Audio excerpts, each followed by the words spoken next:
I mean, I think I would come back to on two observations you made. I mean, I think that actually you're right. A lot of products are commoditized, particularly in retail banking, and regulation will make them more commoditized rather than less commoditized. And I think also the amount of information that you have to hold for any particular product is, huge. And actually organisations are not particularly good at sort of connecting them up. So, for example, you could have a mortgage from us, and then you might want house insurance, and guess what? We'll get you to fill out an entirely new form, which is basically full of the information you just provided for the mortgage. And it seems sort of slightly bizarre that as we've lent you the money for the house, we should therefore know how many bedrooms it's got and so on and so forth, but apparently we'd like to ask you again. So I think even simple things where you can kind of join up the information you have to create a better customer experience. If you look at what Sky do in terms of the way they communicate with you now, they know you like films and they'll write to you every week and tell you about the films that are coming up and so on and so forth.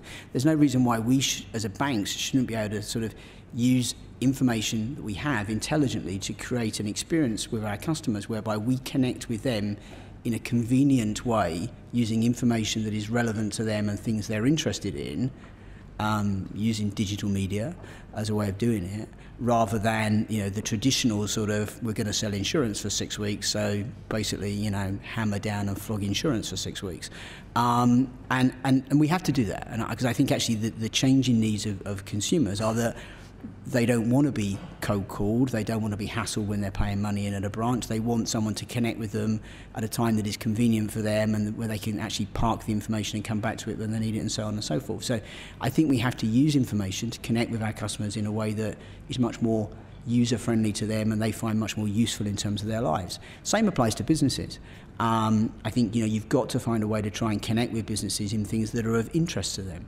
That's not necessarily easy because different businesses have different levels of interest in different topics at any one time. But actually, in our experience, we found that actually businesses like to learn from other businesses. So they like to see what other businesses have achieved, and they like to be able to talk to other, say, MDs of fast-growing SMEs about some of the challenges they had in going from being a one-man band to a slightly bigger business and so on and so forth.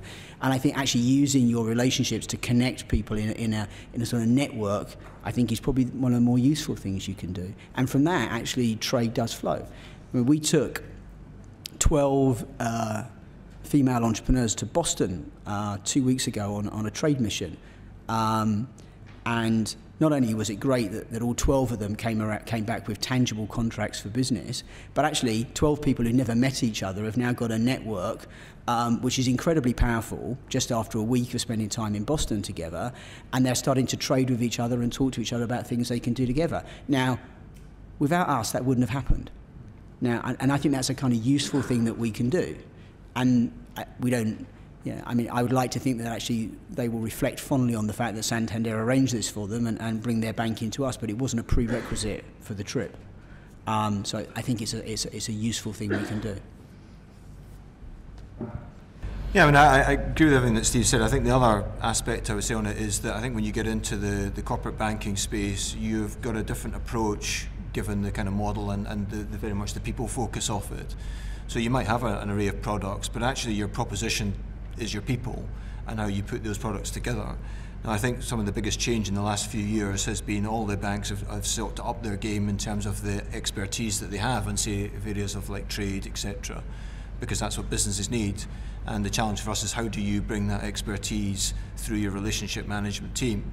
Now, if you're in the corporate banking, your relationship manager should be close enough to the customer that you're on a proactive basis understanding where their business is at, what their business strategy is, that you're doing internal things like account planning and working out what it is you need to bring to that customer, and then make sure you've got the right expertise to do it.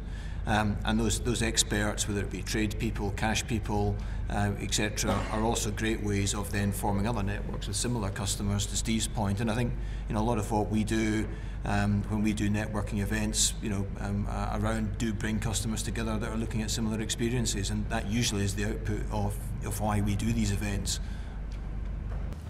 Okay, I mean, I think this is, for me, really at the heart of how we can help and drive business in the UK.